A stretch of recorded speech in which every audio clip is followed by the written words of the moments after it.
Welcome to Valley's Gold, a show where we explore the people and places who feed and clothe us. On this episode, we chat with a few agricultural leaders to learn what they do to promote and protect the industry. We'll travel from our state capital in Sacramento to Salinas to learn about the issues affecting our food production. Please join me, Ryan Jacobson, on this adventure.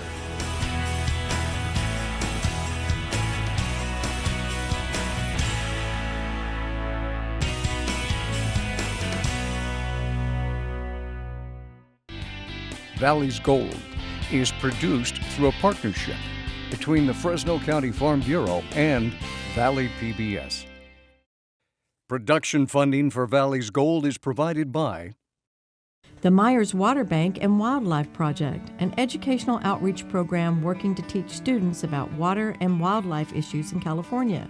Field trips are free for all schools, and each trip's curriculum is based on learning about California water resources, valley agriculture, and native wildlife. Everyone enjoys getting together to laugh, to talk, and mostly to eat. It sounds so simple, but the reality is that it takes a lot of hard work to feed us. The next time you sit down to eat, remember to thank our farmers, Gar Tutelian Incorporated since 1949 at 800-696-6108. Heroes come in all shapes and sizes. At Brandt, our heroes are the men and women in the field, the folks who work hard to put food on our table. Join us in celebrating the Valley's real heroes. Brandt, professional agriculture.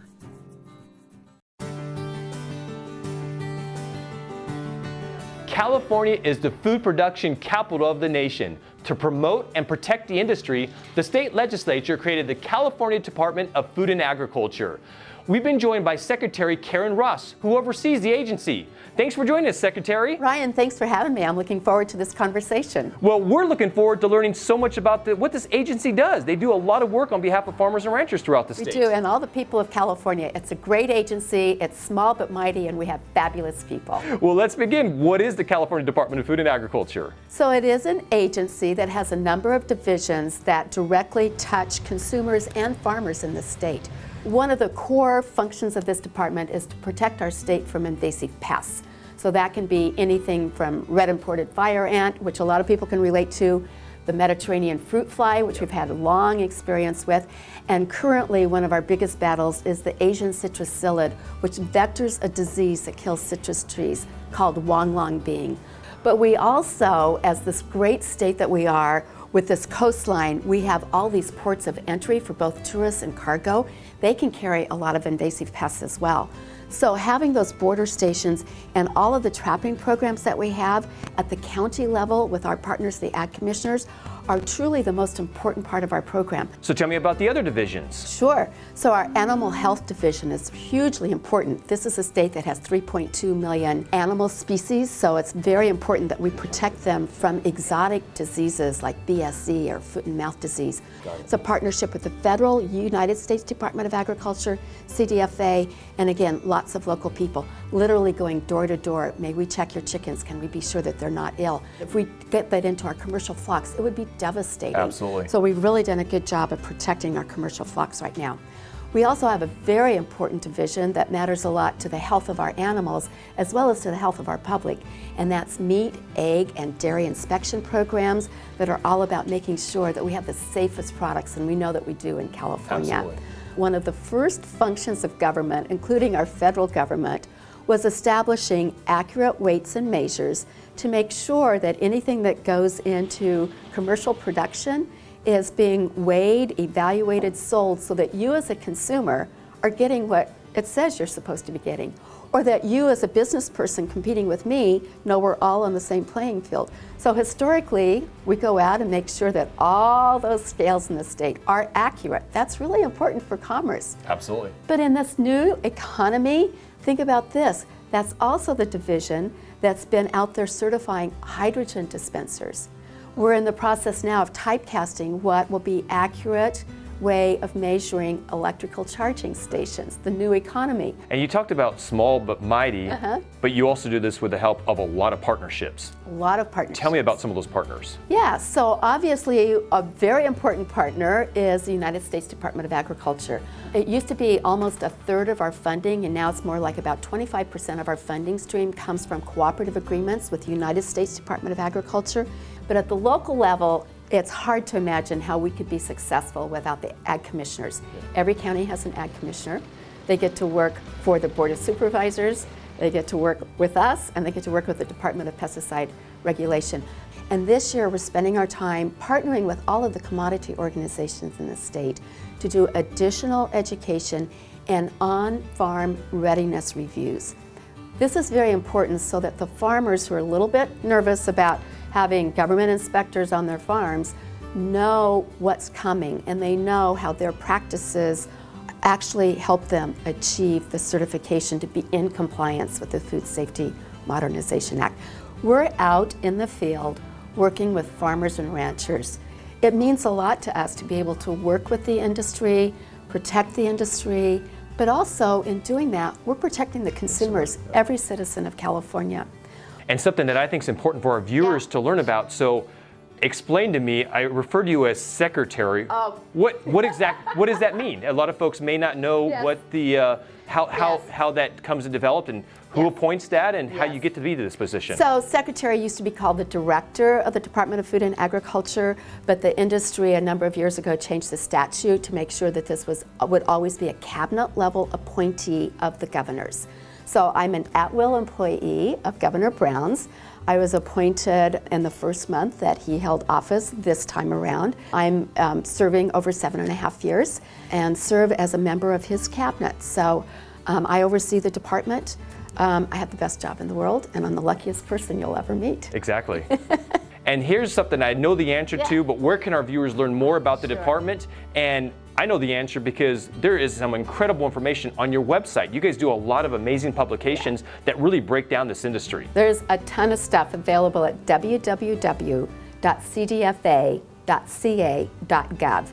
Well, Secretary, thank you so much for the insight, not only on this agency, but the incredibleness of this industry we have right here in our backyard. We're lucky. Thanks for inviting me. I had so much fun. It's always good to see you. It was Ryan. fabulous. Thank you so much. And thanks for doing this show.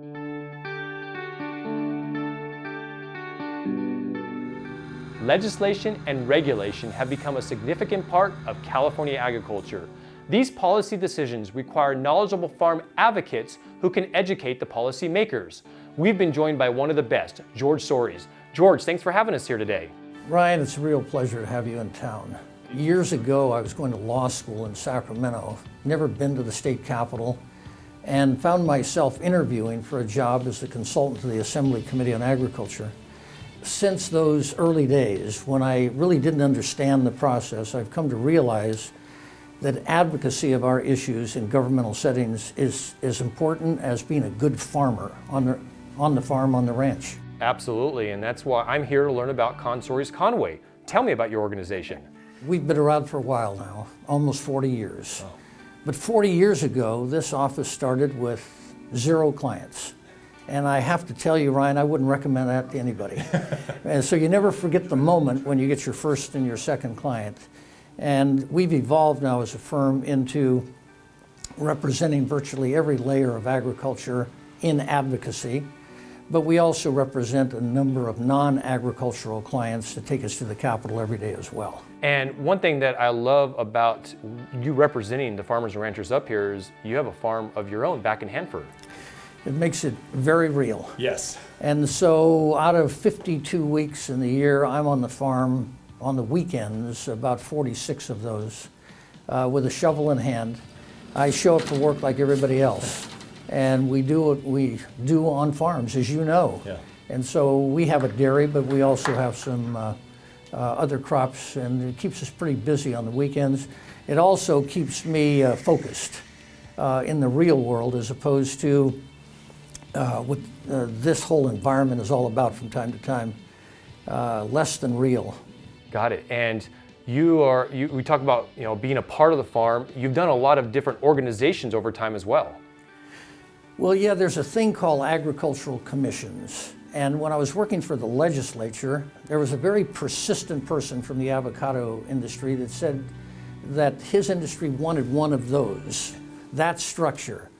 One thing led to another, and I created one when I was working for the legislature, and since I think we've created maybe 25 or so similar organizations over the decades. And so whether it's avocados or apples or blueberries or cut flowers, et cetera, they're subject to commission law that I wrote way back when. And you talked about all those agricultural layers that you're involved with. What type of policy work are you doing here? We're at the farm level in our advocacy and at the Capitol and regulatory agencies as well. But if you then move to the chemical companies and the crop dusters and the pest control advisors and processors, the food chain is pretty much reflected in our client base all the way up to and including the grocery industry. So what's produced and what's consumed in this state, we're touching virtually every day at the Capitol. There are challenges in our industry right now that we're dealing with. Can you explain some of those? The state has evolved substantially, 40 million people. Most don't know who we are, what we do, why we do it. And so advocacy, in my view, is more than talking about the crops we grow. We're the best in the world at what we do on the farm. We need to get better at messaging all of that to a public that really has never either been on a farm or doesn't have time to think about being on a farm. We have a lot of work to do in communication, and so we're pressing that point as best we can by not only taking legislators to agricultural settings, but we go to their districts as well. And one thing that I think both of us will agree upon is going into the future, it's going to take that next generation to solve so many of these challenges. And that's one thing that I really respect about your involvement is you spend a lot of time with young people. Talk about some of those educational experiences that you're a part of. 16 years ago, a group of us in agriculture got together and said we need to be providing more knowledge to the next generation. And so we started a pilot program at Cal Poly San Luis Obispo. 16 years ago, it's functioning to this day. Top students from Cal Poly come to Sacramento. Industry goes to San Luis Obispo. We're doing the same thing at Cal Poly Pomona, doing the same thing at Fresno State, and we're attempting to spread it to other universities. This is all volunteer time and resources by the ag industry, trying to help where we can. And you know what? I find that no matter who we're talking to in agriculture, whether it's a college student or the experienced farmer, most have the same reaction as I had the first day I walked into the Capitol. There's not an understanding of the complexity of that building and how decisions are made. And so the more we can educate, no matter the generation, the better off we're going to be over there. And George, for our viewers that want to learn more about Consories Conway, where can they go? Well, they can always go to our website, or they can just call us at our office in Hanford, call us at our office in Sacramento. Happy to talk to folks. If someone wants to talk to us about agriculture, we're all ears. So George, thank you so much for not only for sharing this wisdom with us, but what you do on a daily basis to protect this incredibly important industry here in California. Ryan, it's been my pleasure. Thanks for being in town. I appreciate it. Thanks so much. For a century, farmers and ranchers have unified for a common voice in the Farm Bureau organization. To tell us why, we're joined by California Farm Bureau President Jamie Johansen. Welcome, Jamie. Thanks, Ryan. Glad you could make it to Sacramento. Well, I'm excited to talk about an organization very near and dear to my heart. Tell me about Farm Bureau. Well, California Farm Bureau, really the headquarters is in Sacramento, but California Farm Bureau starts in 53 different county farm bureaus, which really makes California Farm Bureau unique in terms of agricultural organizations because of our location in every county, that's where the policy is developed. Farmers decide what the issues are that we need to address, not only at the state level in Sacramento, but eventually even in Washington, D.C. Jamie, I talked about a century. Tell me about California Farm Bureau's rich history. Well, California Farm Bureau goes back to starting in 1918. Wow. So we're looking forward to celebrating in 2018 our 100th anniversary. What's interesting is that many counties in California predate California Farm Bureau. So our start really began at the county level. In fact, of the two oldest county farm bureaus in the nation, the second oldest is Humboldt County, started in 1914. Wow. And you talked about an organization, it's essentially for farmers by farmers. Tell me your background. How did you get involved in Farm Bureau? I am relatively a newcomer to farming. I started my farm in 1993. I grew up, of course, in high school in a farming community in Humboldt County, working for my friends' families and the summertime jobs and everything. Always loved it. Had the opportunity after college to start a farm, an olive farm up in Butte County. You know, as I grew in the industry, realized that I need to give back. And I talked to an older farmer who had said, you do have a responsibility as a farmer, you know, to ensure that the next generation can farm in California. And he told me to join California Farm Bureau. Tell me, how is Farm Bureau supported? Well, Farm Bureau is supported by our members. So we are tied to people who are passionate about agriculture, farmers in particular, become members, but also people who realize that, that our communities really depend on agriculture. So we have bankers, we have salesmen, everyone that knows how important agriculture is to their local communities joins Farm Bureau. And there's a lot of leadership opportunities within Farm Bureau. Talk about that development. Well, the leadership opportunity is really serving on a county board, but also you can participate as an agricultural member in issues that concern you, contacting your local county board member, who may very well be a neighbor. And you can participate at that level. And then that gets carried up in our policy division. And so we have an annual meeting every year in Sacramento in which people come and all we talk is policy and what's concerning our neighbors and what's concerning us on the farm. And we begin that policy that ends at our annual meeting, what we call the House of Delegates, that decides our policy for that coming year. Talk to me about some of the policy issues that California Farm Bureau is involved in. Well, when you live in a state where 9 out of 11 legislators come from an urban district, a lot of what we do is just basic agricultural education for our regulators and our legislators. And so really the issues right now is water, because we have a complex water system that has allowed California to develop this amazing economy and grow our communities. So that water may start up in the north where I farm, but it ends up in Los Angeles, and we can tell that story of water and how important water is to agriculture and how different our agricultural system looks if we don't have that water. The other really important issue is the people in agriculture, not only the farmers, but also our farm workers. And of course, a big issue close to our heart is working out a workable immigration system that makes sense for everybody in California, both for our workers and their families, as well as farmers. And can you tell me about the other programs that are part of this program? I know there's Ag in the Classroom, the FELS program, that are very, very important to our farmers and ranchers and the urban audience out there. Yeah. You know, one of the things, the vision, forward-thinking leaders in California Farm Bureau 26 years ago, envisioned was the opportunity to participate in classrooms around California. California Foundation for Ag in the Classroom. So we began to develop curriculum that teachers could use, approved curriculum that teachers could use in the classroom to teach about agriculture. And we partner with commodity groups to tell their story in the classrooms. We have teacher training workshops once a year. And over these 26 years, we have worked with every single school district in California. And Jamie, where can you learn more about this incredible organization? Well, a great place to start is in your local county. And from there you can find out about your local farmers, but of course then at the state level, our web address, cfbf.com. Well, Jamie, thank you so much for sharing this incredible information about an organization that I said very near and dear to my heart. I'm fourth generation California Farm Bureau member, and so I was excited to come up here and get to learn about what all the great things that this organization is doing. Thank you, Ryan, and anytime. We love having you. Appreciate it. Vibrant industries need visionary leaders, and California agriculture wouldn't be what it is today without its share.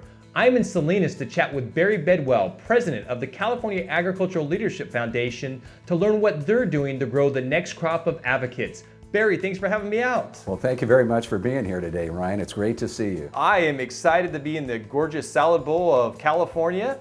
We're talking about the California Ag Leadership Foundation. What is it? Well, the foundation is really the organizational structure to run the California Ag Leadership Program, as well as some activities for the alumni. Got it. And I know that you guys, we're going to kind of delve into the program there, but you also work with folks from DC that come out to see this industry as well. Absolutely. In addition to the California Agricultural Leadership Program, we have what's called the DC Exchange Program. It was formatted about 37 years ago with the idea of bringing regulators from our nation's capital out to California, not to really work on specific issues, but really to begin building relationships. So let's move to the California Agricultural Leadership Program. When was it formed and how did it come about?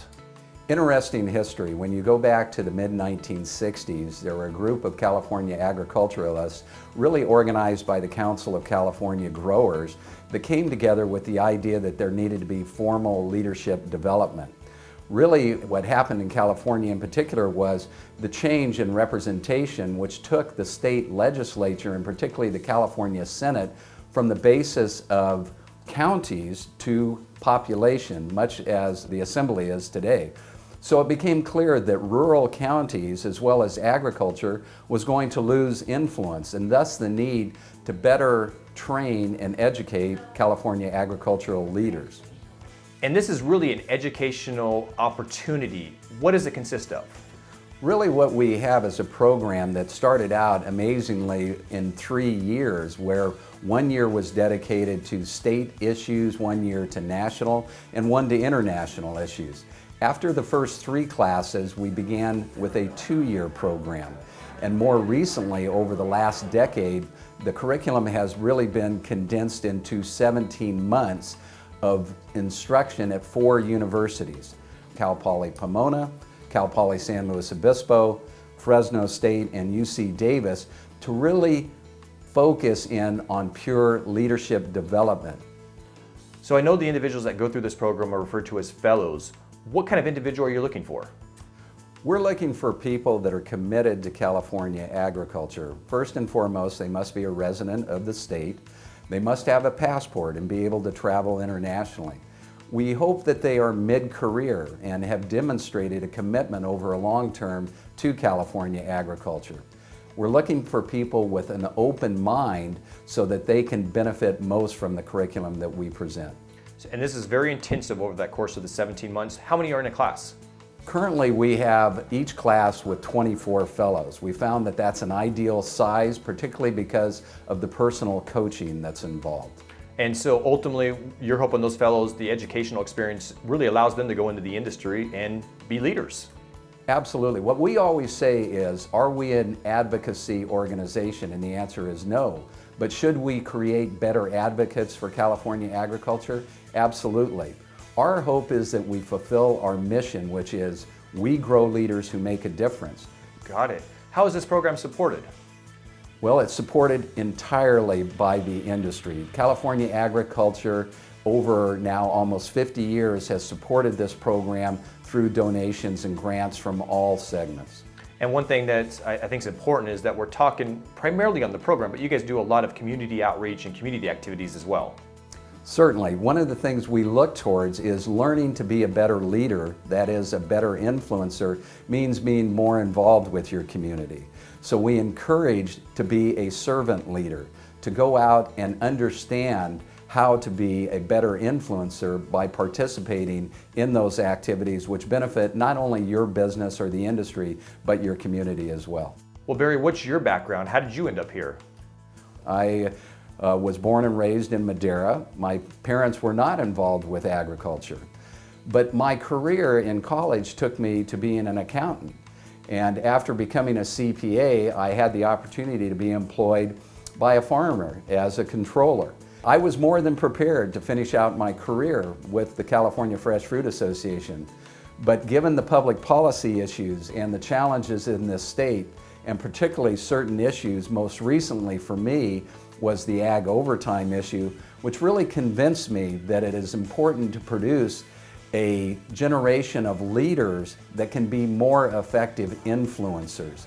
It's really about understanding the challenges we're up against in California agriculture, and I believe this program goes a long way in helping meet those challenges. Absolutely. So Barry, where can our viewers go to learn more about this program and this foundation?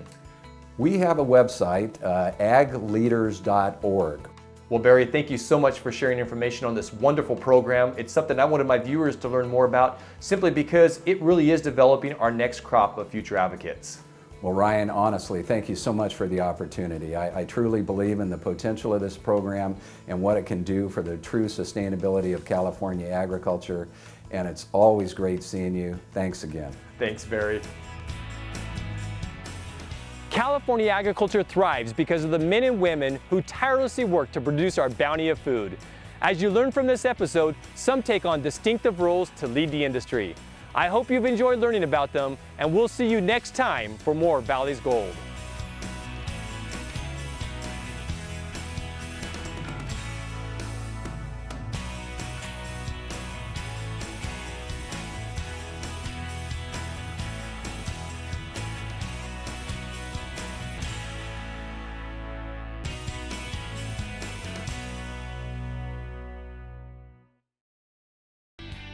Valley's Gold is produced through a partnership between the Fresno County Farm Bureau and Valley PBS.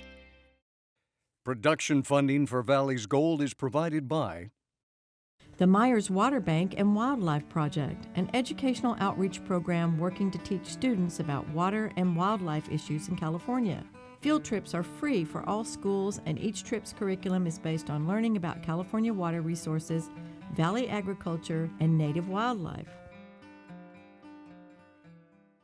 Everyone enjoys getting together to laugh, to talk, and mostly to eat. It sounds so simple, but the reality is that it takes a lot of hard work to feed us. The next time you sit down to eat, remember to thank our farmers. GAR Tutelian Incorporated since 1949 at 800-696-6108. Heroes come in all shapes and sizes. At Brant, our heroes are the men and women in the field, the folks who work hard to put food on our table.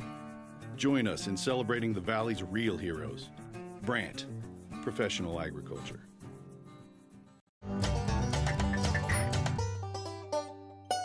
Valley PBS is committed to teaching children the importance of agriculture. Valley's Gold Education through Agriculture offers lessons for elementary school students. To download free worksheets and activity kits, and to watch child-friendly videos about the crops explored on Valley's Gold, visit valleysgold.org and click on Education.